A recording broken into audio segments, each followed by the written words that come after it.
violencia psicológica, violencia verbal, violencia física, violencia sexual.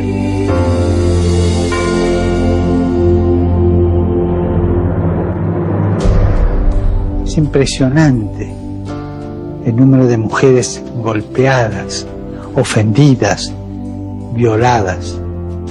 Las distintas formas de malos tratos que sufren muchas mujeres son una cobardía y una degradación para toda la humanidad, para los hombres y para toda la humanidad. Los testimonios de las víctimas que se atreven a romper su silencio son un grito de socorro que no podemos ignorar.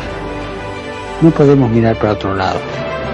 Recemos por las mujeres que son víctimas de la violencia, para que sean protegidas por la sociedad y para que su sufrimiento sea considerado y sea escuchado por todos. Gracias, Papa Francisco. Radio Santa Rosa. Buenas nuevas en tu vida. Al estornudar y toser, expulsamos partículas de saliva con alta carga viral, capaces de ingresar a tu cuerpo, convirtiéndose en el principal responsable de producir y propagar enfermedades respiratorias como el coronavirus. Para prevenirlas, cuando estornudes, cúbrete con el antebrazo o ayúdate con un pañuelo. Si tienes las manos sucias, evita tocarte los ojos, nariz y boca. Lávate con abundante agua y jabón durante 20 segundos y evite el contacto con personas que tengan síntomas de infecciones respiratorias. Protégete del coronavirus. Es un mensaje de esta emisora.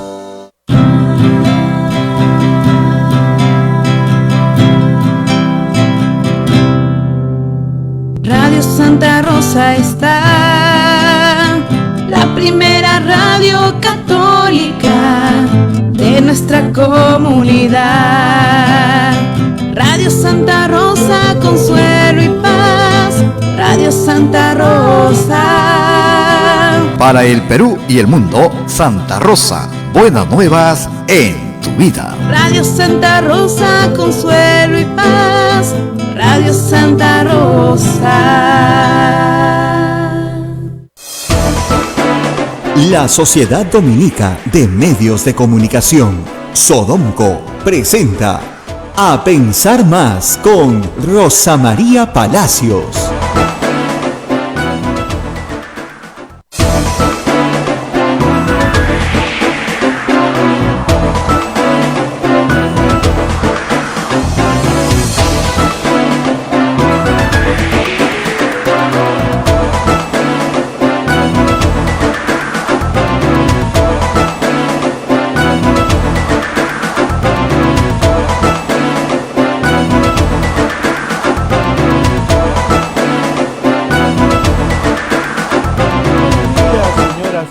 Bienvenidos a Pensar Más con Rosa María Palacios a través de las emisoras de la Sociedad Dominica de Medios de Comunicación. La Sociedad Dominica de Medios de Comunicación Sodonco está integrada por Radio Santa Rosa en Lima, 1500 kilociclos, amplitud modulada AM y 105.1 frecuencia modulada FM. Radio Santo Domingo en Chimbote, Radio San Martín en Arequipa, Radio Veritas Cusco, Radio Cepagua Cayali, Radio Quillabamba La Convención y Radio Madre de Dios en Puerto Maldonado. Estas son emisoras dominicas del Perú. También se une a la red, otra red grande de radios amigas como Radio Huánuco en Huánuco, Radio La Voz de Ayacucho en Ayacucho, Radio Pública en Puno, Radio San Valentín en Lampa, Radio Moro en Ancash, Radio Cumbre en Huancayo, Radio Milenio en Satipo, Radio Estación Solar en Abancay, Radio Oriente en Yurimagua, Radio Los Ángeles en Chota, Cajamarca, Radio Activa en Cerro de Pasco. AM Tagua nos ponen podcast en todo el Perú y el mundo. La página web de Radio Santa Rosa, www.radiosantarosa.com.pe, y los aplicativos móviles. Antes de dar paso a Rosa María, permítanme hacer la mención de El Gato Ecológico, que sigue brindando en este tiempo de pandemia su servicio enviando vía delivery insecticidas, fungicidas y fertilizantes orgánicos, biológicos o de baja toxicidad, especial para huertos ornamentales. Los puedes buscar en Facebook o escribirnos al WhatsApp 99993786, El Gato Ecológico. Ahora sí, Hoy es 3 de febrero del año 2021 y estamos listos para compartir esta hora con Rosa María Palacios. Rosa María, muy buenos días, ¿cómo estás? Muy buenos días, Abel, muy buenos días a todos nuestros oyentes en todo el país, transmitiendo como siempre lejos de Lima, pero con todos ustedes muy cerca. Bueno, con preocupación, las cifras, por supuesto, de esta ola cada día son peores, no están mejorando. Y ayer una carta de Open COVID, una asociación civil de científicos de data, dirigida al presidente de la República, al Consejo de Ministros, ha llamado la atención. ¿Qué están pidiendo estos científicos? Algunos los hemos entrevistado en el programa. Que se sinceren las cifras, que las cifras sean de nuevamente las verdaderas y que se trabaje con más seriedad. Rayi Burgum en varias entrevistas ayer y en esta carta también señala que se están tomando decisiones sin que la población sepa realmente qué es lo que está pasando. Y para eso se necesita buena data. Y la buena data se puede obtener, no es tan difícil de obtener. Pero el problema es que no se procesa correctamente o se vulneran condiciones de seguridad. Mostraba su preocupación porque se puede acceder muy fácilmente, sin hackear a nadie, se puede acceder muy fácilmente a información privada de los pacientes porque no está adecuadamente protegida, pero al mismo tiempo la información no se procesa adecuadamente. ¿Y esto por qué? Porque el número de fallecidos señalados por el Ministerio de Salud difiere, pero ya radical y escandalosamente, del número de fallecidos de SINADEF.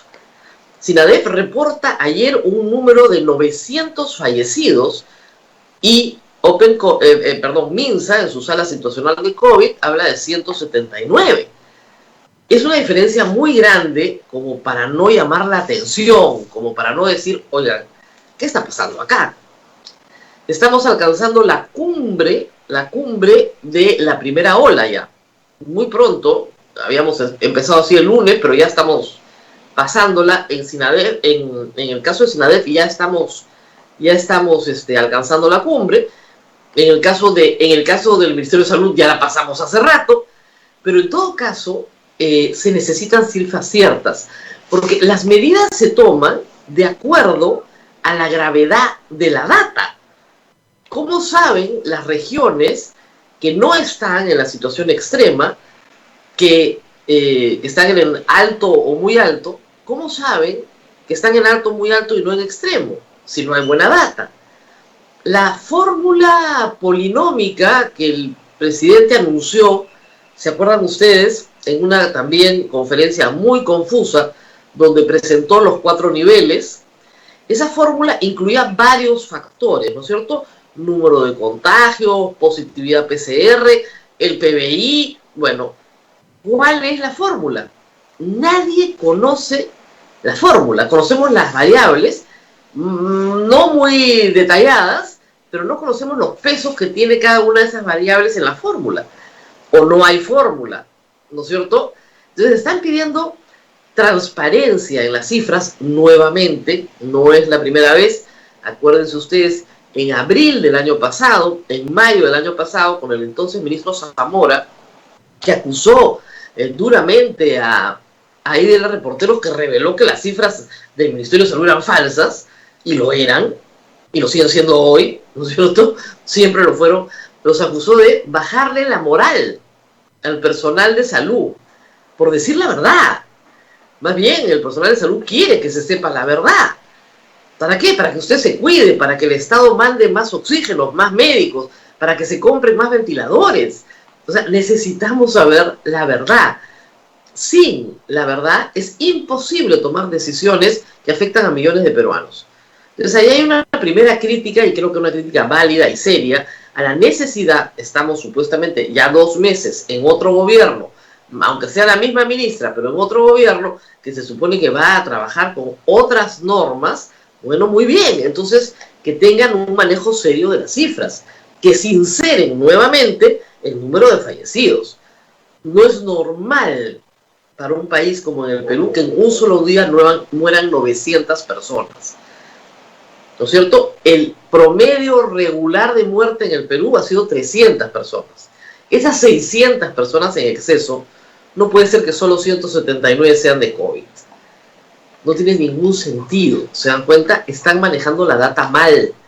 Y necesitamos que manejen la data bien.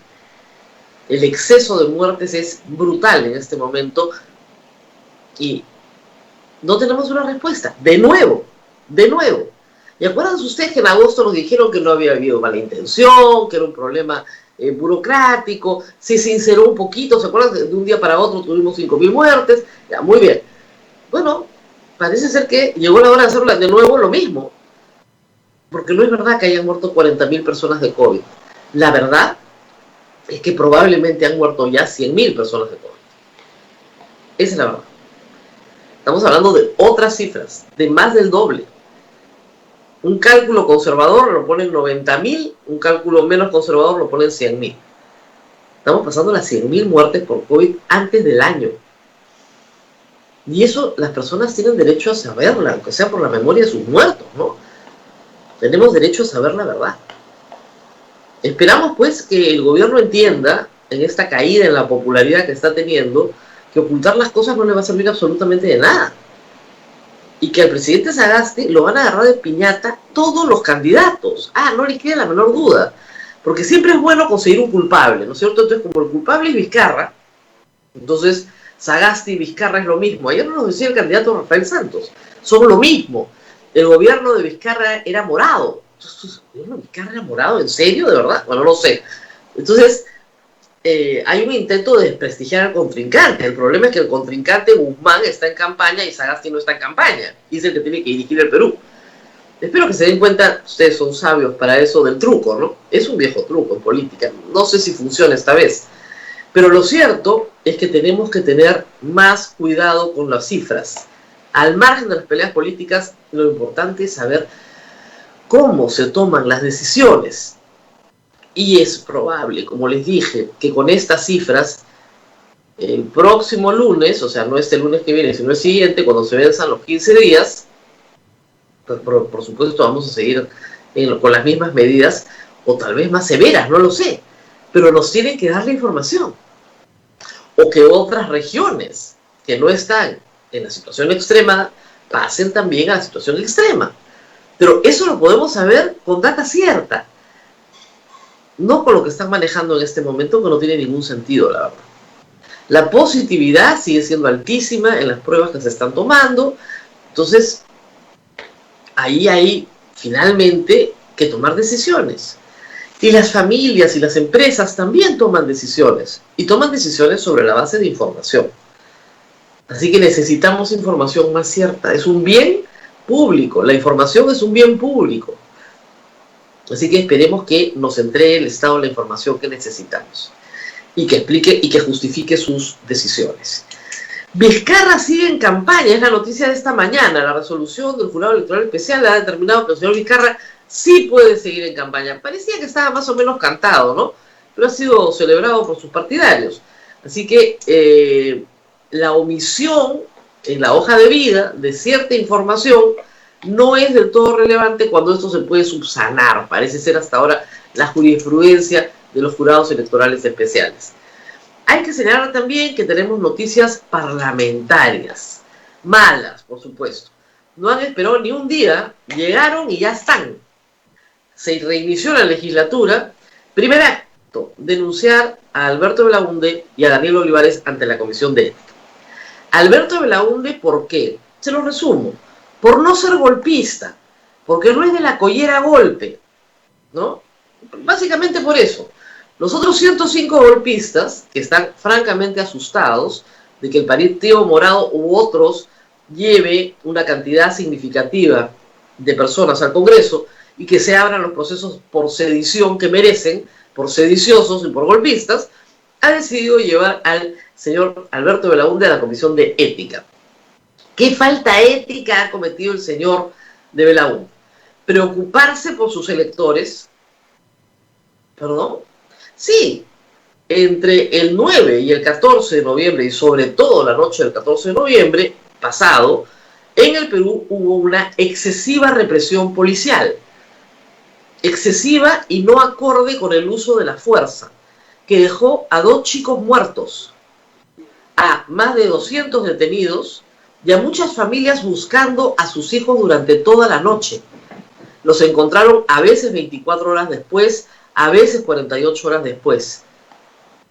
El señor Alberto Belaúnde trabajó con muchas organizaciones universitarias, organizaciones con la Coordinadora Nacional de Derechos Humanos, haciendo las listas para buscar a esos chicos en las comisarías. ¿Qué es lo que se tiene que hacer? ¿Qué es lo que un representante por Lima haría por sus electores? ¿Qué es la razón por la cual lo van a investigar y probablemente suspender, lo cual ya es una condecoración, ¿no? Que te suspendan estos inmorales es, bueno, lo mejor que le puede pasar a Alberto Belaúnde. Es una desvergüenza, es realmente una desvergüenza. Por decir que había personas desaparecidas, ¿y dónde creen que estaban? Estaban metidas de manera arbitraria en comisarías. O calatear a una señorita les parece un acto normal, o eso es lo que debe pasar en una comisaría. Normal les parece a los señores congresistas. Desnudar a una joven les parece normal. Eso no hay que preocuparse, es normal. 2 chicos muertos, normal. Bien metida la bala, ¿no? Lo van a procesar por preocuparse de las graves vulneraciones de los derechos humanos que sucedieron durante la presidencia de Merino. Y a Merino, que dio la orden, que es congresista, no le van a hacer ni cosquillas. Es que qué tal es sinvergüenzas. Pero no es el único. Al señor Olivares lo van a pasar por la Comisión de Ética porque están muy preocupados del consumo recreacional de marihuana. No les preocupa en absoluto que el señor Meléndez, de APP, el ex vocero, estuviera borracho bailando en plena pandemia en un matrimonio en Iquitos y que no pudo ni siquiera presentarse a votar al día siguiente. Eso no les preocupa. Imágenes que hemos visto todos. No les preocupa, les parece normal, ningún problema, que se meta su juerga, está bien, tranquilo, estamos en pandemia, ¿qué importa? Que el señor se fume su pito de marihuana, tranquilo, en su casa, solito, eso sí les preocupa.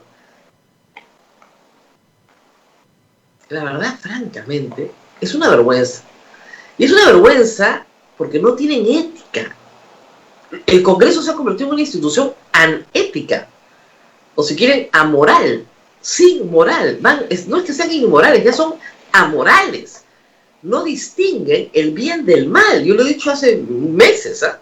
Y estos hechos lo vuelven a comprobar una vez más. No distinguen el bien del mal. ¿Cómo va a estar mal preocuparte de la gente que está detenida cuando la policía ha hecho uso arbitrario de la fuerza? Y hay una investigación penal actualmente por el uso arbitrario de la fuerza que generó la muerte de 2 chicos. ¿Cómo puede ser eso para los señores de la Comisión de Ética y sus pares? Eso, preocuparse por eso es un acto inmoral. Preocuparte por los muertos es un acto inmoral. Preocuparte por los desaparecidos es un acto inmoral. Preocuparte por las chicas que desnudaron en las comisarías es un acto inmoral. ¿Quiénes son los inmorales, por el amor de Dios? Esos son unos monstruos, de verdad. ¿De dónde han salido? De verdad. Claro, le quieren hacer daño a Guzmán y al Partido Morado para que no salga, para que no levanten. Se hacen daño a sí mismos. Son de una podredumbre. Y en medio de esto hay que contar cosas que han pasado ayer en el Congreso. Miren, la mayoría de las leyes aprobadas por el Congreso que tienen contenido económico han sido observadas por el Ejecutivo y las que han logrado surgir han sido aprobadas por insistencia y impugnadas en el Tribunal Constitucional. Es el peor Congreso en materia legislativa de la historia del Perú. Si ustedes revisan el número de leyes de contenido económico, no las declaraciones de amor a la patria, porque cada rato hacen leyes declarativas, ¿no? Estas no tienen ninguna importancia. Solo sirven para llevar en hombros a un congresista. No sé si vieron ayer las imágenes del congresista Keitón Durán en Huancavelica, que se hizo llevar en hombros, en andas, como si él fuera un santo. Y la población lo recibía con palmas. parecía Domingo de Ramos. Y en vez de llevar la imagen de Cristo, lo llevaban a él, cargado en andas, en plena pandemia.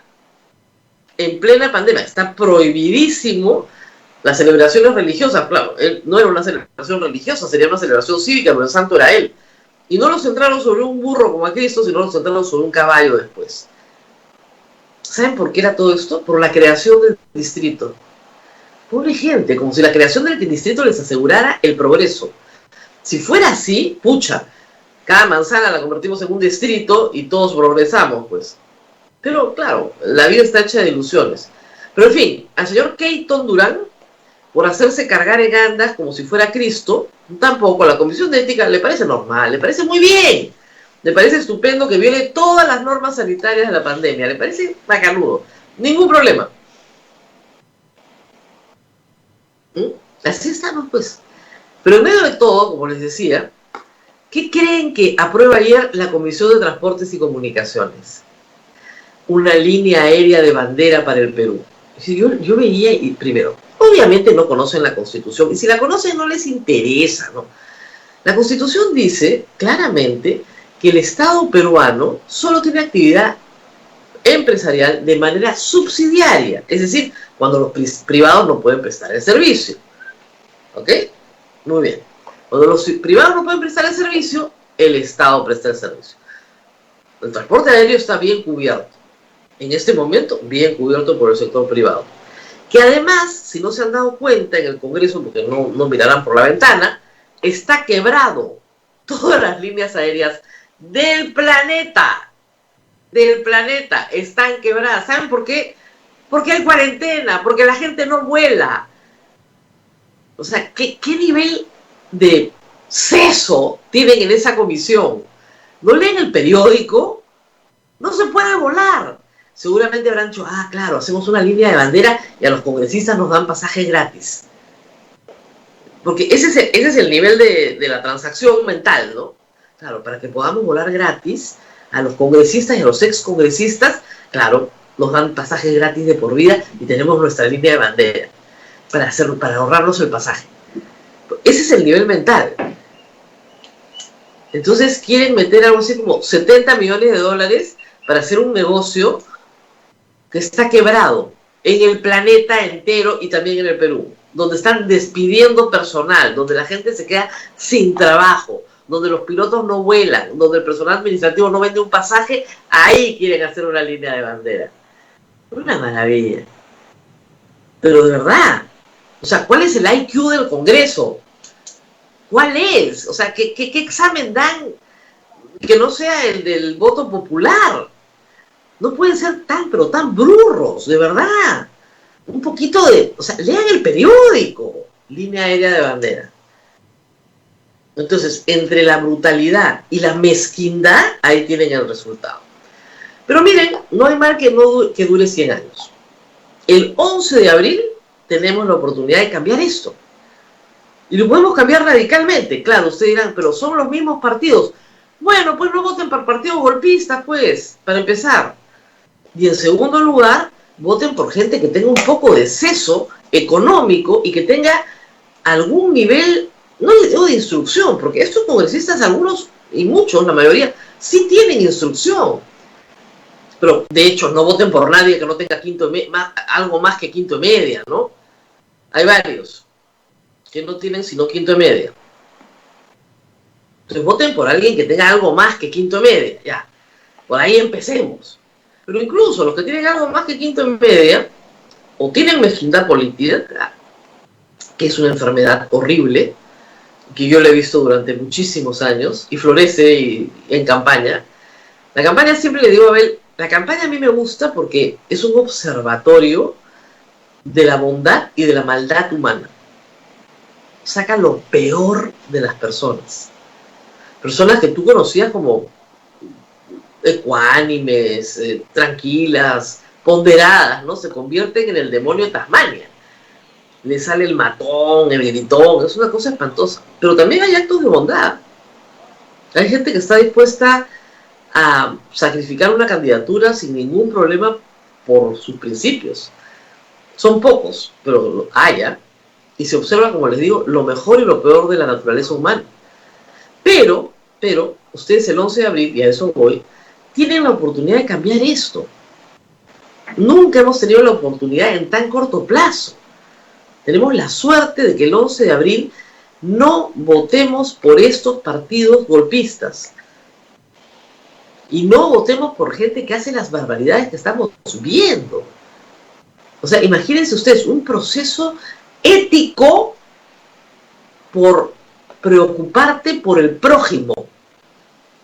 O sea, esto no llevaron ni catecismo, ¿no? O sea, pero ni catecismo llevaron. O sea, las cosas más elementales, ¿no? Es impresionante, por preocuparte por el prójimo. Alberto Belaúnde va a ser investigado. Probablemente los únicos 3 justos en Sodoma son Gino Acosta, Daniel Olivares y Alberto Belaúnde. Los únicos 3 que votaron contra esta norma, que es una barbaridad de devolución de la ONP. Los únicos 3 que votaron en contra. Porque hasta Sagasti se abstuvo, no lo olviden.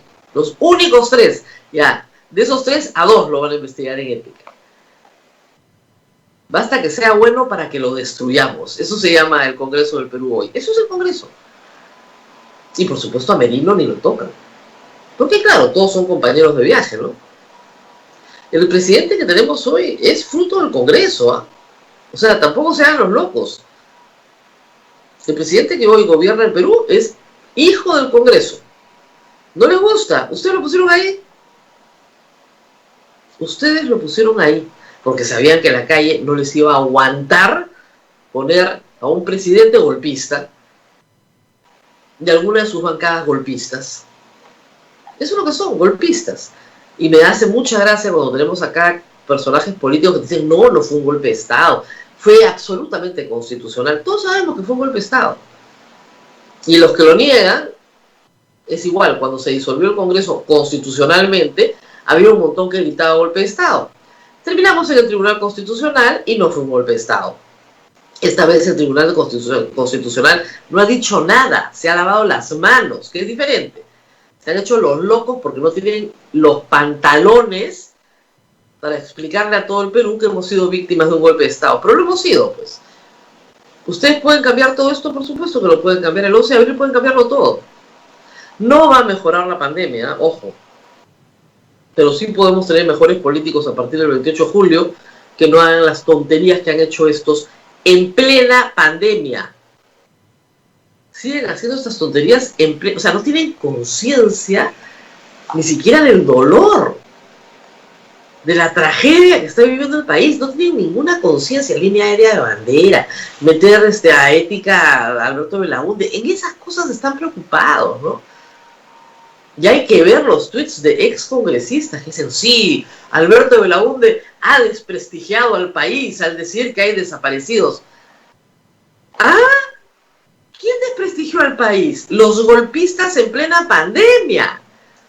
Los golpistas, los 105 congresistas y sus líderes políticos. Esos golpistas son los que desprestigiaron al país y generaron una situación de anarquía de la cual todavía no salimos y por la cual todavía es dificilísimo conseguir hasta lo mínimo indispensable para salvar a la gente que se está muriendo en el Perú.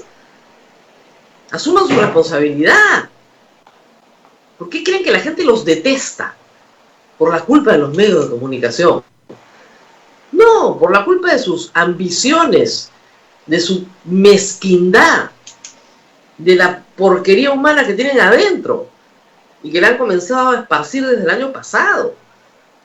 Es una vergüenza.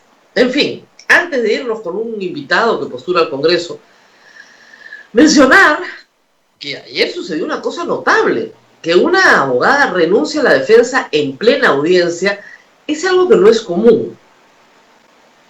Les digo esto para los que no son abogados. No es común. Normalmente si un abogado quiere renunciar al patrocinio, tiene todo el derecho a hacerlo. Habla con el cliente y dice, miren, a partir de la fecha ya no lo vamos a poder atender. Por motivaciones personales, por las motivaciones que uno quiere. Pero hacerlo en plena audiencia, es decir, hacer un acto público, reitero, está en su derecho, no ha cometido ninguna falta ética la doctora, llama la atención sobre el cliente. Eso sí, llama la atención sobre el cliente. Es decir, La defensa, la abogada defensora de Daniel Urresti, ayer renunció a su defensa en plena audiencia. Luego de saberse que vamos a decir, no la defensa, sino una persona cercana al señor Urresti, que había sido subordinado en la base Castropampa, trató de comprar a uno de los testigos y además le dijo que había comprado a otros, y ahora este señor reconoce, como no va a reconocer, está grabado, ¿no es cierto?, toda esta conversación, pero dice que lo hizo de pura iniciativa personal, de purísima iniciativa personal. Así que el señor Urresti, que amenaza a todo el mundo con llevarlo a la corte, bueno, tiene un problema grandecito, ¿no? Lo abandonaron en pleno juicio. Y tiene el problema grandecito de que su allegado ya confesó todo, pero dice que él, y solo él, y nada más que él, andaba comprando testigos porque estaba con ganas de comprar algo, y bueno, compremos un testigo, ¿no? Total, ¿para qué le voy a contar al señor Urresti? No tiene por qué saberlo. Yo solito los compro. En otras circunstancias, si el señor Urresti no fuera congresista, el fiscal estaría pidiendo en este instante prisión preventiva. Es más, lo puede hacer. Porque comprar testigos es como que la definición de perturbación de la justicia. Así está el Perú hoy día. Las noticias no son buenas, son malas. El Congreso sigue igual o peor. Y el Ejecutivo tiene muchas dificultades, pero muchas dificultades para sacar adelante una vacuna que debe llegar la próxima semana y las otras vacunas que no sabemos en realidad cuándo llegarán. La verdad, no hay fechas para nada. Hablan del final del primer trimestre, eso es el 31 de marzo. Si llegan o no llegan las de COVAX Facility, 2 millones se especula de vacunas. No sabemos de cuál, no sabemos si son las que tienen 2 dosis o 1 dosis. Si son las de 2 dosis, en realidad se vacunaría a 1 millón de personas, como se va a vacunar ahora a 500.000. Con 1,5 millones de personas, por supuesto, se avanza. Pero Chile ya está, hoy día ha recibido 4 millones de vacunas. Acabado. Un gobierno impopular, todo lo que ustedes quieran. 4 millones de vacunas. Hoy. Muy bien, a ver, vamos a la pausa, que ya es la hora, porque tenemos a un invitado muy interesante. El señor Jaime Salomón va con Avanza País en el número 8 y es candidato a la segunda vicepresidencia. Él es ingeniero, tiene 2 maestrías, 2 doctorados, ha sido viceministro de Agricultura, o sea que ha pasado por el sector público en algún momento, y tiene un currículum muy, muy interesante. Vamos a hablar con él dentro de un momento. El señor Jaime Salomón. Vamos a la pausa, a ver, y regresamos.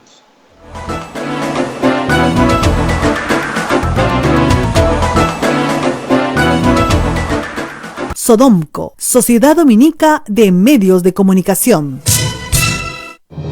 ¿Te han dicho que no hay servicio de internet donde vives? Mejor escucha esto. HughesNet sí te ofrece internet satelital de alta velocidad en tu casa. Sí, allí donde otros operadores no llegan. No esperes más y compra tu plan hoy y recibe el primer mes gratis, más instalación estándar gratis. Llama ya al 0800-78-311 o visita internetsatelital.com.pe para más detalles, porque donde veas el cielo, puedes tener internet satelital con HughesNet. Condiciones y restricciones en internetsatelital.com.pe. Sodomco, Sociedad Dominica de Medios de Comunicación.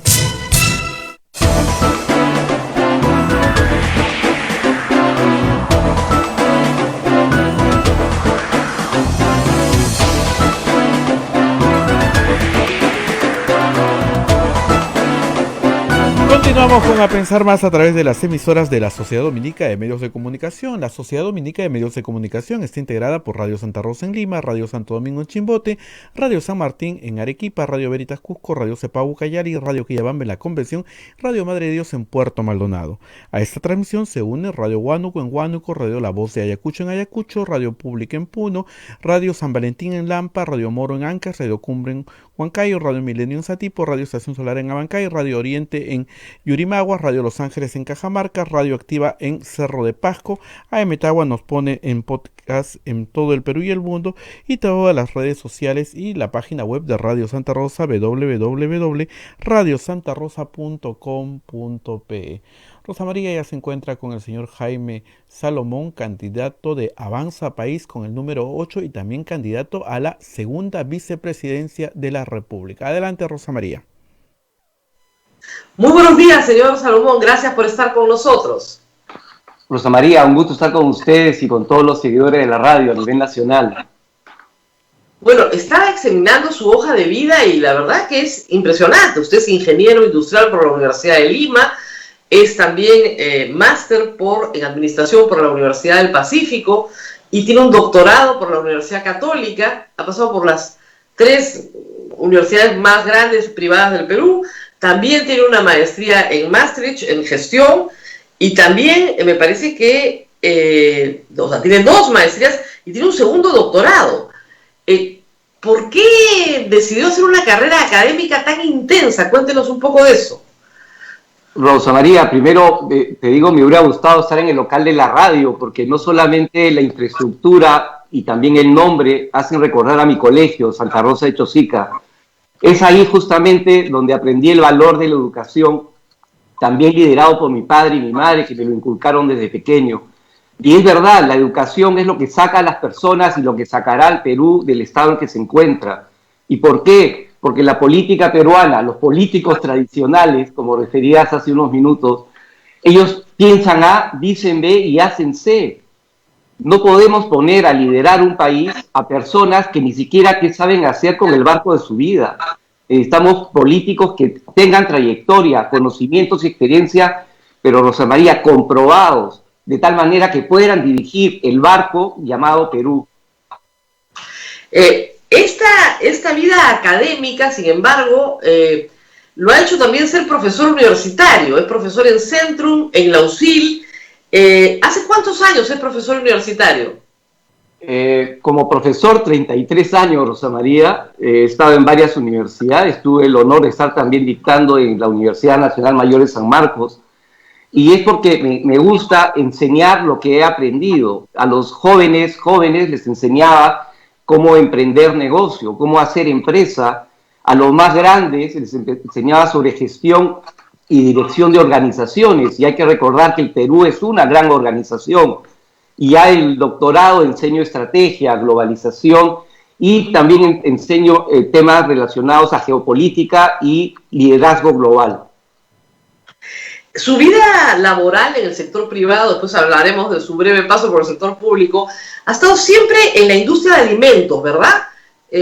¿Por qué esta vocación, un ingeniero industrial dedicado a la industria alimentaria? Mi familia y mi padre fue panadero y eso me ligó desde chiquito a la panadería, a los alimentos. Yo creo que eso me marcó muchísimo y también por la evidencia, todos los peruanos necesitamos comer y por qué no brindar productos de alta calidad pero a precios razonables al mercado, no solamente nacional, sino también internacional. ¿Está usted en el rubro de la agroexportación actualmente? No, nunca he estado en agroexportación. He hecho por muchísimos años cadenas productivas en 19 departamentos del Perú. Eso me acercó muchísimo a la realidad nacional y también por el tema del trabajo he estado en casi todos, realmente me falta un departamento por trabajar en él. Y eso me permitió, Rosa María, vivir desde abajo cuáles son los problemas del país. Y eso es lo que estamos aplicando en este momento con Hernando de Soto. El plan de gobierno lo estamos haciendo identificando los problemas, pero de abajo hacia arriba, hablando con la gente y porque todos los que estamos en el equipo conocemos la realidad nacional desde abajo. Usted es gerente, presidente y director de una empresa que se llama Anita Foods. ¿Qué vende usted? Cuéntenos un poco su experiencia como gerente de esta empresa. Fui socio fundador y también presidente del directorio, pero por 16 años. Renuncié hace ya casi 5 años porque tuve la intención de entrar a trabajar por el país. Esa empresa sigue vendiendo productos, llámese fideos, harina para panaderías y también galletas. Muy bien, y usted ahora decidió, sí veo, entrar a la vida pública. Usted postuló al Parlamento Andino en julio del 2016, quedó como accesitario, tuvo un breve periodo, además de participación, y luego fue viceministro de Agricultura casi un año durante el gobierno de Pedro Pablo Kuczynski.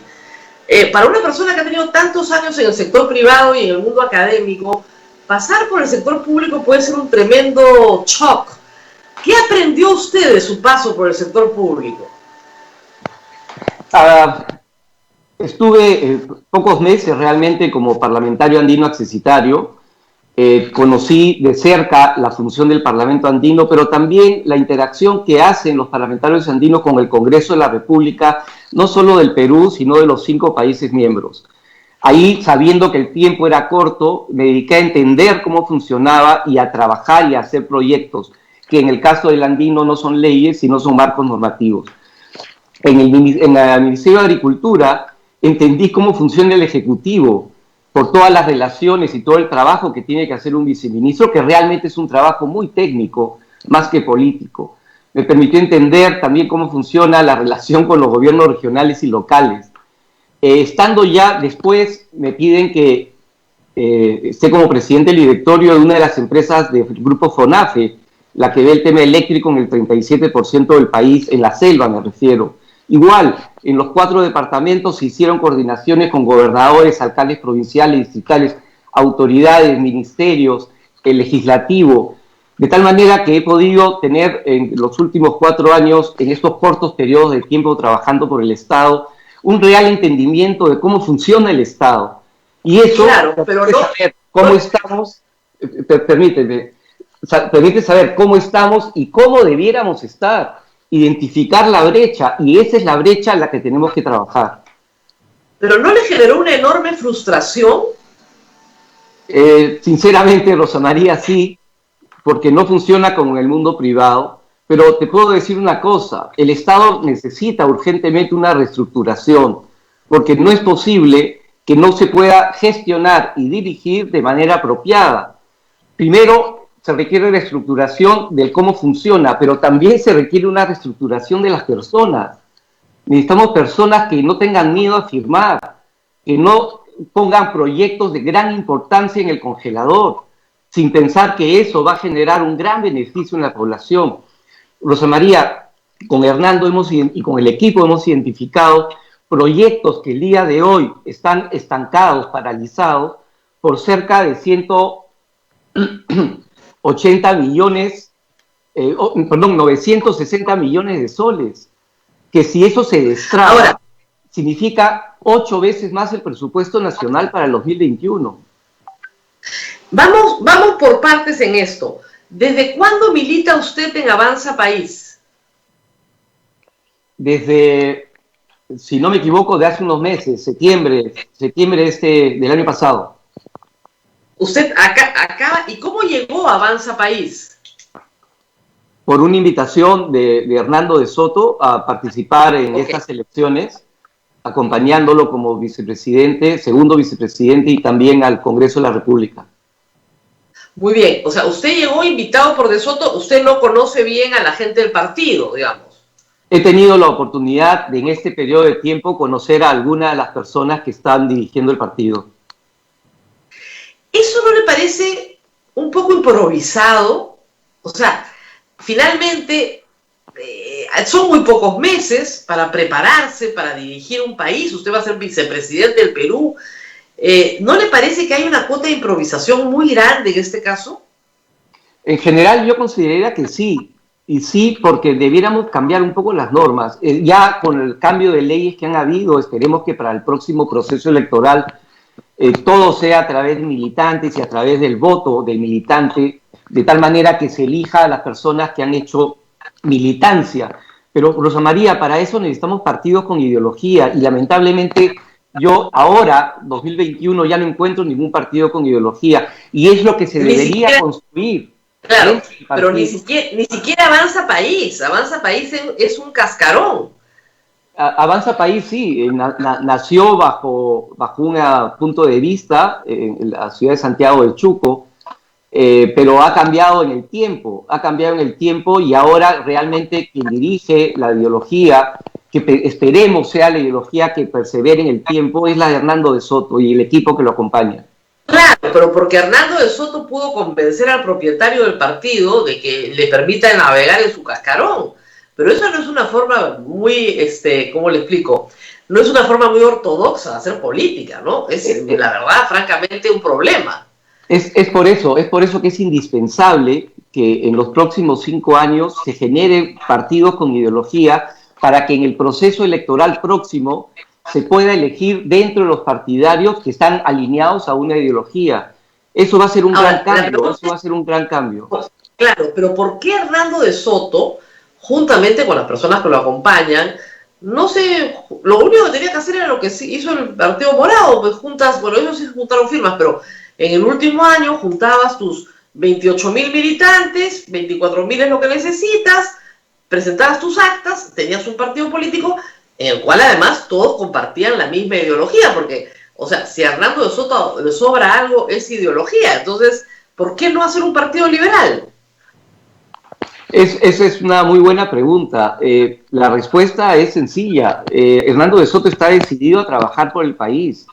Y si en este caso el partido le dio la oportunidad de ser presidente, candidato a la presidencia, ¿por qué no? Porque la idea de Hernando y el equipo es trabajar por el país y trabajar con el país, pero con gente muy preparada y que conoce la realidad nacional. Rosa María, en este momento las evidencias nos demuestran que que el Estado nos está ocultando la verdad. Necesitamos personas que sepan cómo trabajar, pero con la verdad en la mano, con experiencia comprobada. Muy bien, el señor Salomón, me gusta su respuesta porque usted reconoce, porque efectivamente están hace muy pocos meses, pero el problema de eso es que si usted llega al poder, un partido que no es partido se rompe muy fácilmente, se desintegra, lo hemos visto, y puede terminar llevando a gente que no es pues la mejor. ¿Cómo garantizan ustedes de que eso no va a ocurrir? En primer lugar, el equipo que está alrededor de Hernando de Soto es un equipo de personas con mucha experiencia, conocimiento de la realidad nacional, y estamos dispuestos a trabajar. No estamos entrando al Estado a vivir del Estado, estamos entrando al Estado a trabajar por el Estado. Y de esa manera, bueno, lo primero que ha dicho Hernando... ¿Usted ha trabajado antes con Hernando de Soto en algún momento de su vida? Lo reconozco a él desde hace mucho tiempo. Venimos trabajando ya muchos meses en el plan de gobierno. Y estamos... No, yo no sé, pero antes a esta situación... Años atrás no, pero sí al menos un año, sí.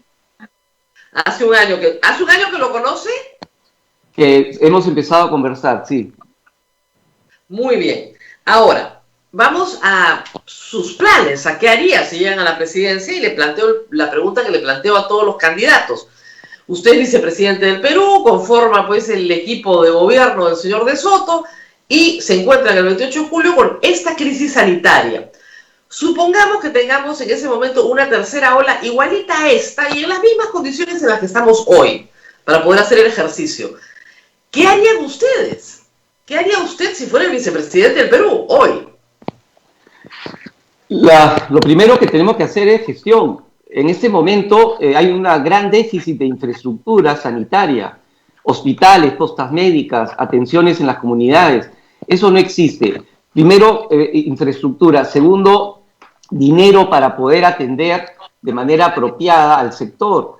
En este momento hay hospitales, por ejemplo, vayamos al Cono Este, un hospital en Ate y otro hospital en Chosica, postas médicas que no funcionan en los distritos, hospitales que los acaban de convertir en COVID, colas de personas que quieren atenderse por enfermedades tradicionales que no pueden recibir atención médica.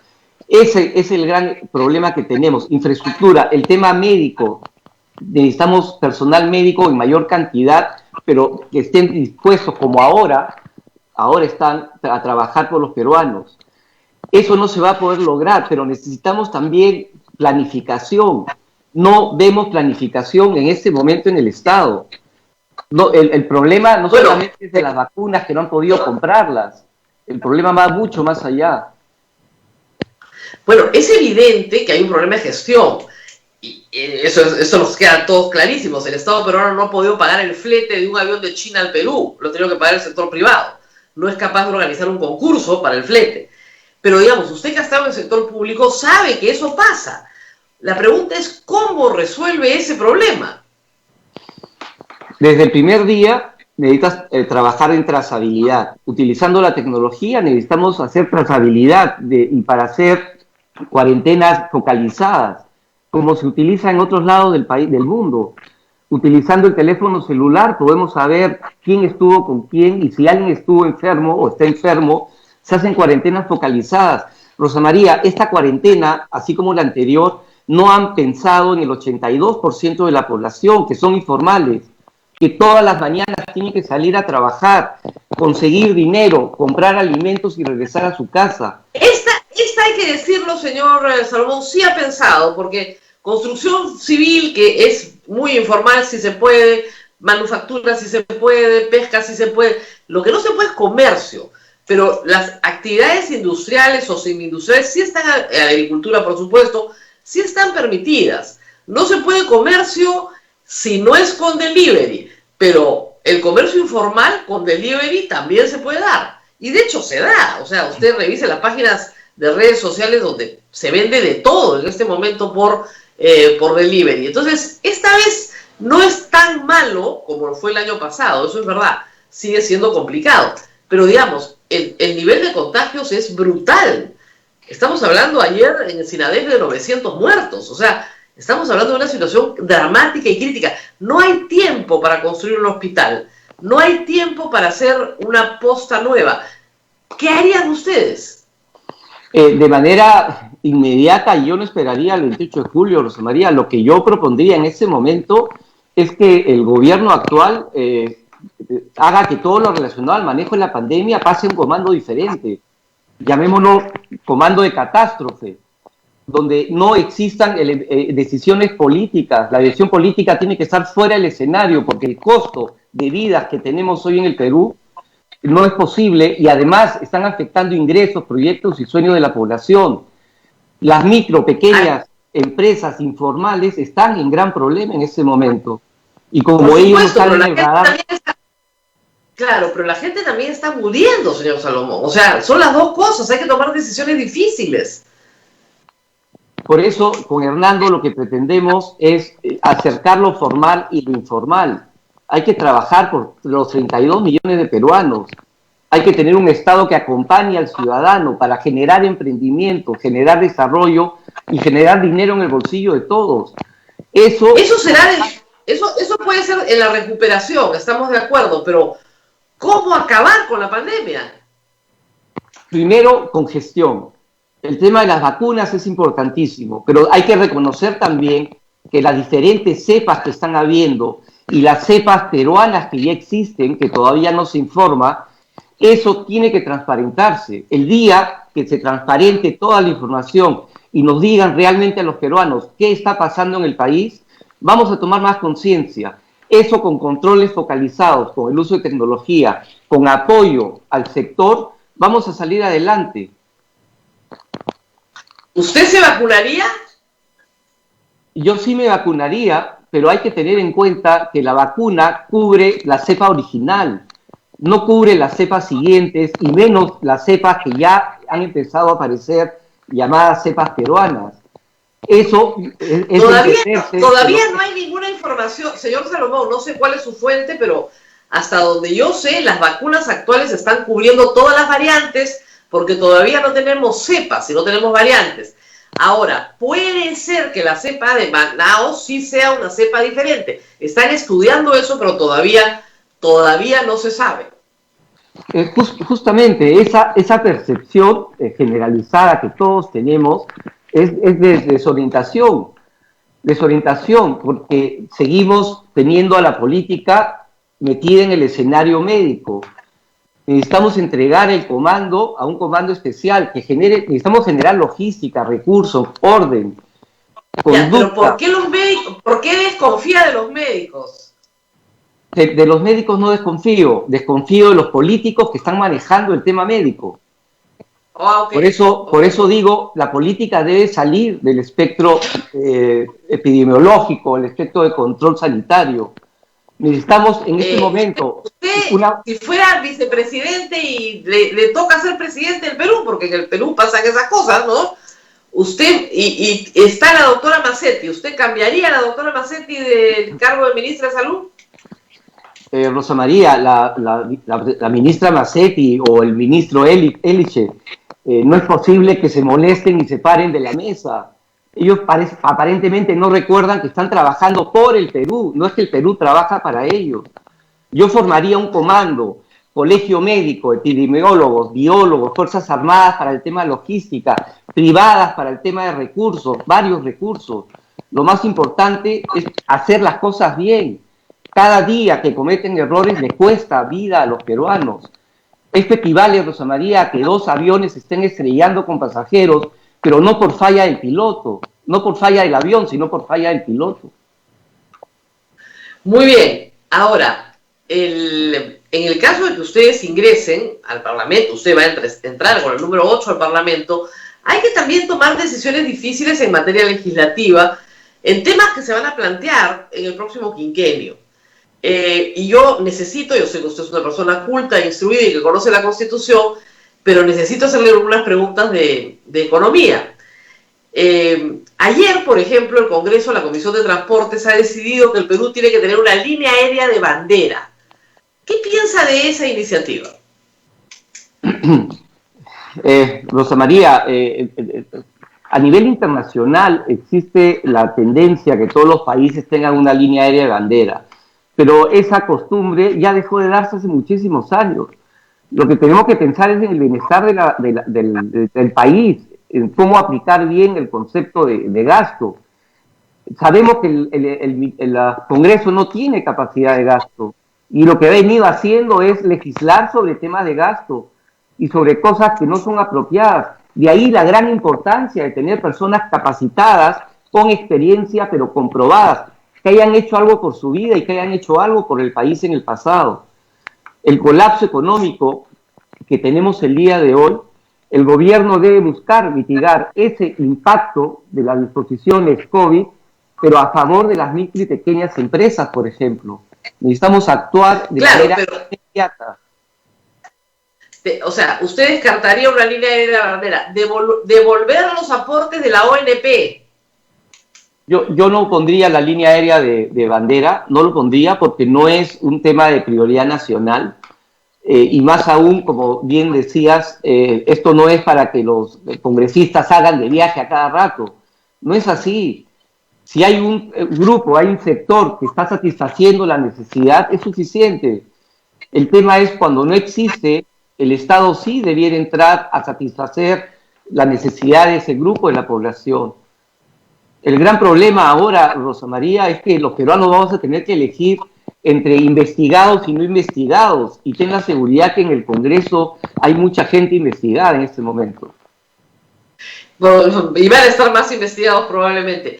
Como le decía, una norma como la devolución de los aportes de ONP, que suena bonito, pero que la ha observado el gobierno y la ha mandado al Tribunal Constitucional, ¿cómo hubiera votado usted? Ni siquiera se me hubiera ocurrido hacer eso, Rosa María, porque el Congreso no es el ente donde se hace. La Oficina de Normalización Previsional hoy tiene un déficit superior a 100.000 millones de soles. Yo preguntaría primero, ¿dónde está la plata? ¿Y por qué quieren hacer eso? ¿Y por qué quieren que el Estado controle eso? Para que suceda lo mismo que pasó en gobiernos anteriores y que el dinero se esfume. Necesitamos no más que un marco o un sistema integrado universal de pensiones, necesitamos un sistema integrado de seguridad y protección social. Incluye a todos los peruanos, pero no de esa manera. Ahora, una pregunta como ejecutivo, porque va a estar en los dos lados siendo vicepresidente. Protestas en el agro, usted ha sido viceministro de Agricultura, problema de Ica, problema de Virú en Chao, ¿cómo hubiera manejado esa situación? El problema es que el Estado, y me refiero al gobierno y al Congreso, no han estado viendo y no ven la realidad nacional. Tenemos casi 200 conflictos a nivel nacional y recién reaccionan cuando se paran las carreteras. El problema del agro en la zona de Ica y en la zona norte, desde La Libertad hasta Tumbes, en la Sierra Central, y en la parte agrícola, el corredor minero del sur, se venía dando desde hace muchísimos meses. En lugar de analizar cuál era el problema y hacer el ajuste necesario, lo que prefirieron fue anular una ley y hacer otra que tampoco favorece a nadie. Recordemos, por un lado, que esa ley permitió pasar de 500 millones de exportación hace 20 años a 7.400 millones de exportación. Pero ¿por qué no plantear ir a 30.000 millones de exportación agroalimentaria? El tema grave era que si ellos entendían que unas cuantas empresas estaban tratando mal a los trabajadores de la agroexportación, se hubiera podido corregir el problema. Pero lo más grave, Rosa María, es que eso representa el 5% del territorio sembrado a nivel nacional. El otro 95% son los pequeños agricultores familiares sobre los cuales el Estado hasta ahora no ha hecho nada. Y lo poco que hizo no les ha llegado. Una incongruencia, le pedían a un agricultor, Rosa María, que inserte en su computadora el número de suministro eléctrico, cuando la mayoría de ellos, ya lo de 800.000, no tienen energía eléctrica, no tienen señal de internet, ni computadora, ni teléfono inteligente. Bueno, ¿usted qué hubiera hecho?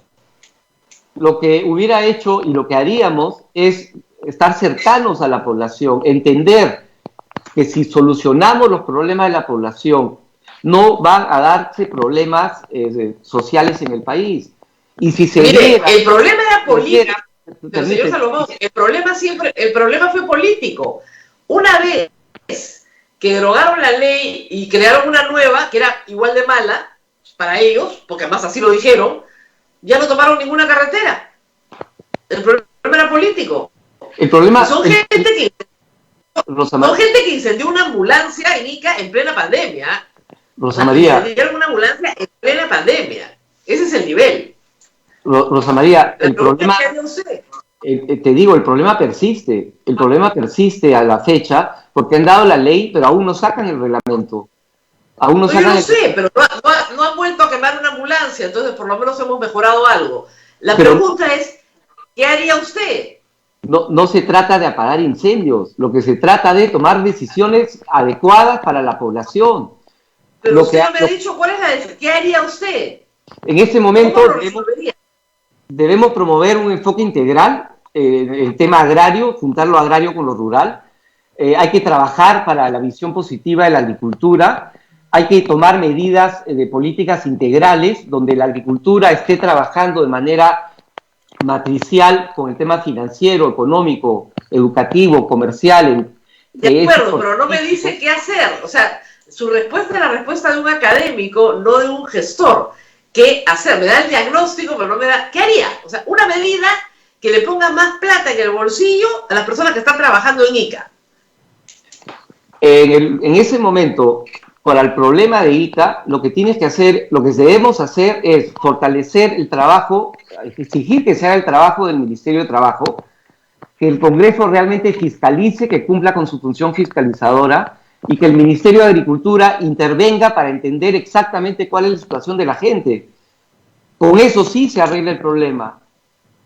Y desde el Congreso promover una legislación que sí tenga los intereses, no solamente de los empresarios, sino también de los trabajadores agroexportadores, pero también que incluya a los trabajadores agrícolas y a las familias agrícolas a nivel nacional. Muy bien, en temas sociales también va a haber controversia en el próximo Congreso.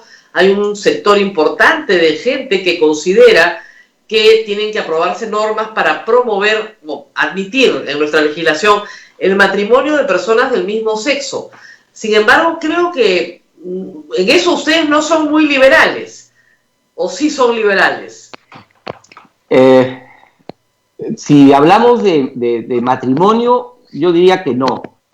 Si hablamos de unión civil, todas las personas tienen derecho a heredar lo que tienen si han llevado una vida junta en el tiempo. En Alemania, por ejemplo, se habla de sexo hay dos, pero géneros, en Alemania hablan hasta de 140 géneros. Y tienen una base de datos que refleja las diferentes posiciones y decisiones personales. Tienen derecho a elegir, pero hay que tener en cuenta, Rosa María, que hay deberes y hay derechos ciudadanos que deben respetarse, pero sin afectar al resto de la sociedad. Ahora, bien, el Perú, ¿qué le afecta que dos personas del mismo sexo estén casados? Casados no, yo no usaría el tema casados o matrimonio. Yo diría que hay que legislar específicamente por el tema de unión civil. Ahora, no solamente puede ser dos personas del matrimonio. Permíteme. Perfecto. No solamente personas del mismo sexo, pueden ser personas que tengan convivencia de diferentes sexos y pueden heredar entre ellos también. El Perú tiene urgencias reales. Señor Salomón, ese fue el proyecto de Marta Chávez cuando fue congresista, que es eliminar la legítima, pero es otra cosa. Esto tiene un valor mucho más allá de solamente la herencia, pero está en desacuerdo, está en todo su derecho y el público tiene que saberlo. En el tema del aborto, ¿cuál es su posición? El tema del aborto, Rosa María, hay varias cosas. Los gobiernos populistas que han estado gestionando mal las cosas, lo ven por el lado más fácil. Un gobierno que sí tiene gestión podría hacerse cargo de la madre y del hijo. ¿Por qué no? ¿Quién nos dice que el niño que hubiera nacido hubiera sido presidente, científico destacado? ¿Por qué no hacen nada por la madre, por la familia? El Estado en ese momento no acompaña a la madre y a la familia. El niño debe seguir vivo. Todos tenemos... todos pueden hacer mal las cosas, pero ¿qué sucede? El violador cumple su pena, con médicos, casa, agua, alimentación, cama donde dormir y sale libre. ¿Y dónde está la consecuencia de lo que hizo esa persona, que ya murió? ¿Y dónde está la madre que ha sido abandonada por el Estado? Por eso necesitamos un Estado que acompañe a las madres en ese proceso a través de un organismo apropiado y acompañe también en los primeros días de vida del bebé, alimentándolo, educándolo, pero sobre todo... Nos queda claro. Perfecto. Ya, solamente estoy poniendo checks porque eso me permite que el electorado sepa que en materia social, ustedes son liberales en materia social, no, liberales en materia económica, pero no son liberales en materia social. Muy bien. Tenemos preguntas del público, a ver, seguramente anda preparándolas.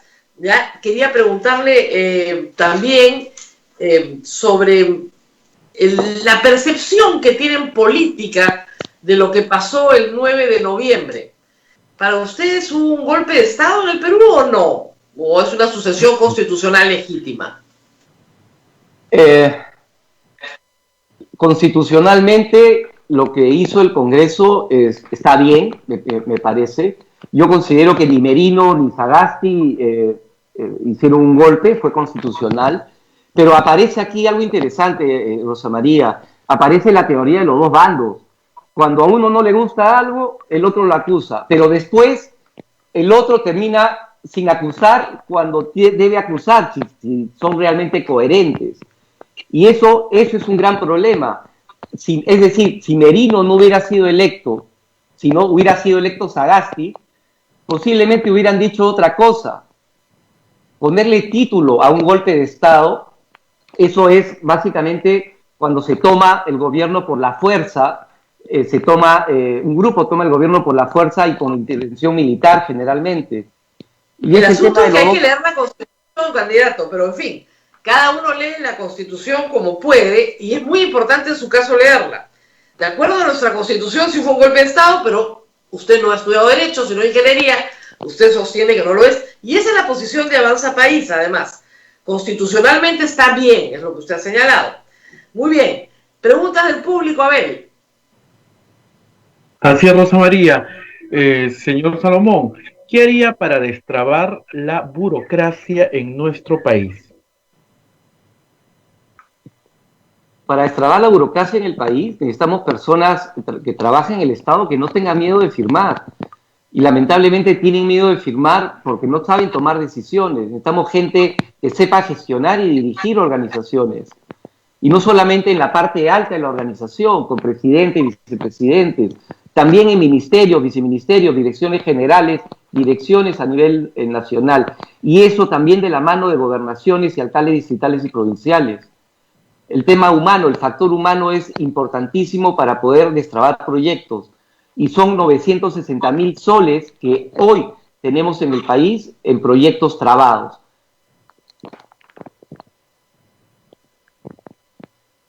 ¿Usted apoyaría el indulto al señor Alberto Fujimori?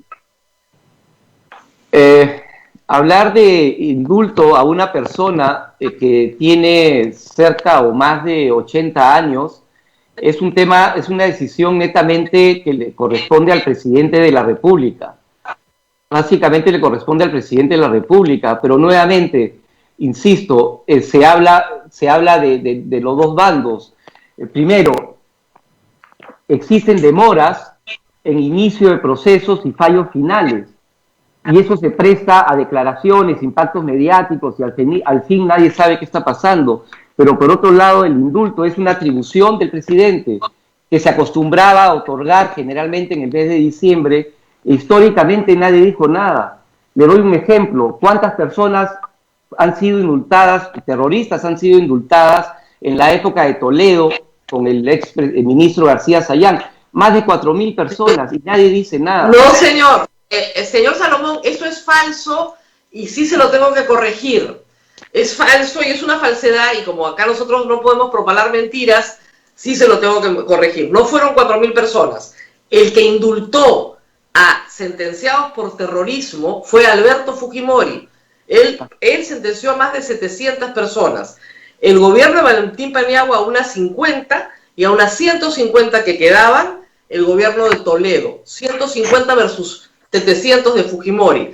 ¿Por qué? Porque la comisión de indultos presidida por el padre Hubert Lancier determinó que esas personas habían sido condenadas injustamente, siendo inocentes a penas de cadena perpetua. Nunca fueron terroristas, eran inocentes. Entonces, pero nos queda claro que usted sí indultaría a Alberto Fujimori, ¿no es cierto?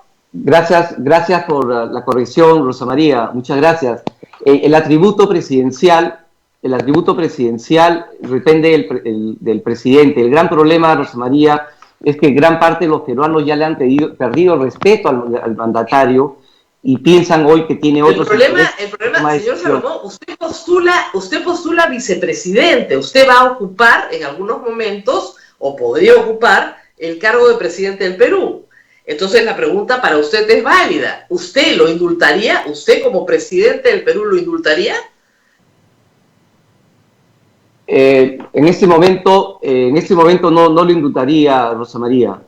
No lo indultaría. Pero si se lo piden y usted ve que todos los diciembres hay que dar indultos, como ha dicho, y que nadie dijo nada. El tema para analizar, Rosa María, es si personas mayores de X años debieran o no seguir estando en la cárcel. Eso es un tema para analizar, pero a nivel general. O podrían tener prisión domiciliaria, por ejemplo. Muy bien. Muy bien, señor Salomón. A ver, no sé si tenemos más preguntas. Los proyectos mineros, tía María. Me preguntan acá, ¿usted apoyaría, tía María? En general, tenemos proyectos, no solamente en la minería, tenemos proyectos trabados. Tía María es uno de ellos. Y necesitamos fuertemente trabajar con todos los proyectos mineros y en general trabados. Pero no se trata de que el proyecto vaya porque va a ir, se trata porque ha habido una conversación, un acercamiento a la población. Necesitamos que ambas partes estén de acuerdo en que el proyecto vaya, porque va a generar desarrollo en cada uno de los distritos y regiones del país. Muy bien, entonces sí lo promovería, tía María saldría. En general, todos los proyectos, Rosa María, pero no porque se imponga, sino porque ha habido de manera previa una relación con las personas que viven en esas comunidades, que se pongan de acuerdo, que entiendan el por qué debe ir el proyecto con el impacto económico para el país, pero respetando... Si no quieren, bueno, perdón, pero si no quieren, no entienden, no quieren. Es cuestión de saber cómo destrabar, Rosa María. Y con Hernando no quiere. Señor Salomón, no quiere. Si yo considero, en el caso que no quieran, yo creería, Rosa María, que conversando y explicando el por qué tiene beneficios y que sí se van a respetar una serie de exigencia de la población, eso va a Señor ser... Salomón, tía María, el tema de tía María tiene más de 15 años y no quiere. No solamente el tema de tía María, Rosa María, tenemos represas en este momento que no están trabajando bien, no solamente porque el Estado y la población no se ponen de acuerdo, sino porque hay intereses terceros, por ejemplo, de gobernadores o alcaldes. Y es por eso que... De acuerdo, pero no quieren, pues. Pero no quieren. La respuesta es no, no queremos tía María. ¿Qué hace usted? En el caso... ¿Va con el ejército? No hay forma. En el caso hipotético que una población no quiera, simplemente no se puede hacer. Okay. Pero a lo que voy, la intención de nuestro gobierno es acercar a la población. No podemos enfrentarnos entre peruanos. Si logramos explicar bien las cosas, vamos a acercar a todos los peruanos. Y es la única forma, Rosa María, trabajar formales, informales, izquierdas y derechas, todos juntos, por los 32 millones de peruanos. A ver, más preguntas. ¿Usted apoyaría la ley de consulta previa?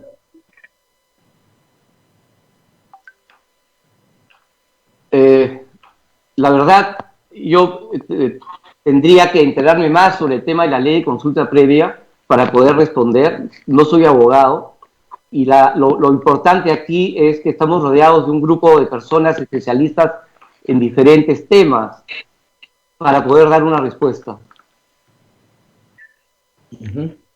Así es, Rosa María. Muy bien. Muy Hay bien. Sí. Entre los ven como un partido pituco. ¿Qué tiene que decir a eso? Hay una percepción de las personas que nos están escribiendo que son un partido pituco. ¿Son un partido pituco? ¿Se consideran así? ¿Cómo ven esta situación? La respuesta es no considero que seamos un partido pituco. No nos gustan los cupcakes o no nos gustan ciertas cosas. Lo que estamos dispuestos, la gente que acompaña a Hernando de Soto, el equipo, es trabajar por todos los peruanos. Tenemos conocimiento, tenemos experiencia, comprobados, conocemos el Perú desde abajo hacia arriba, estamos trabajando, desarrollando el plan de gobierno de esa manera y vamos a entrar al gobierno y al Congreso, si la ciudadanía nos lo permite, a pensar, a decir y hacer exactamente lo mismo de manera consecuente para generar desarrollo a nivel nacional. Perfecto. Gracias, señor Salomón. Jaime Salomón.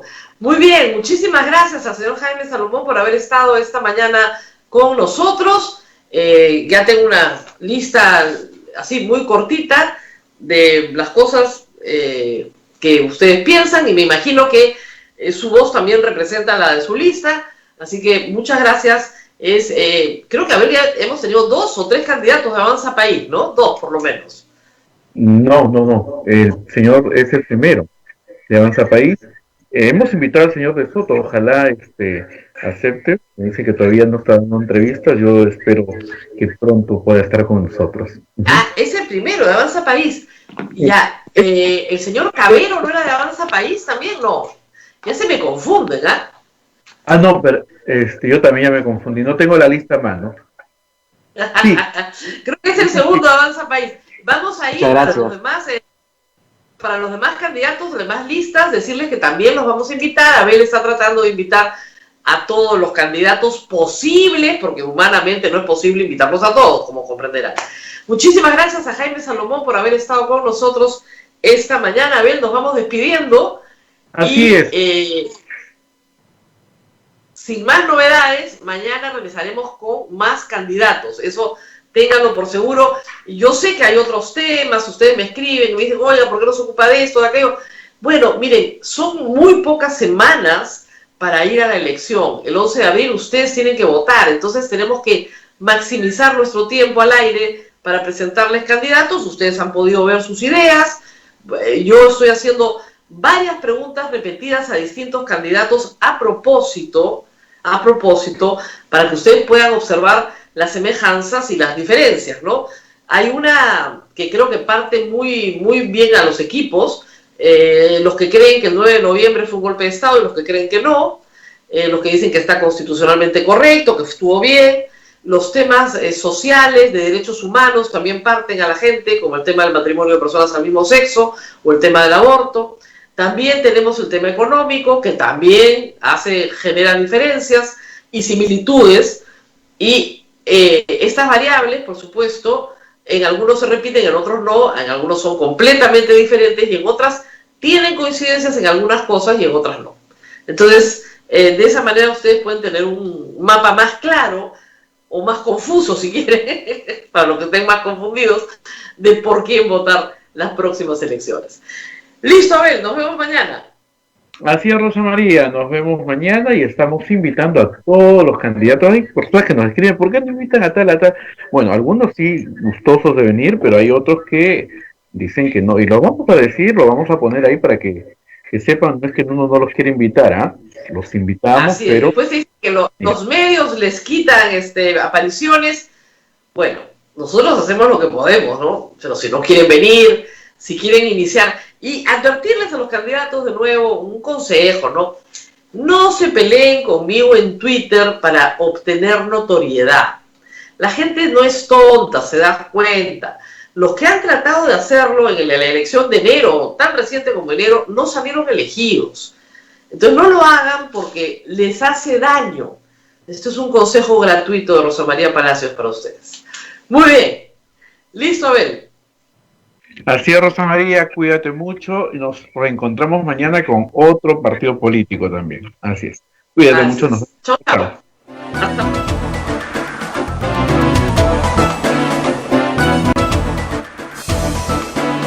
Hasta aquí, A Pensar Más con Rosa María Palacios. Este programa fue producido por la Sociedad Dominica de Medios de Comunicación, Sodomco.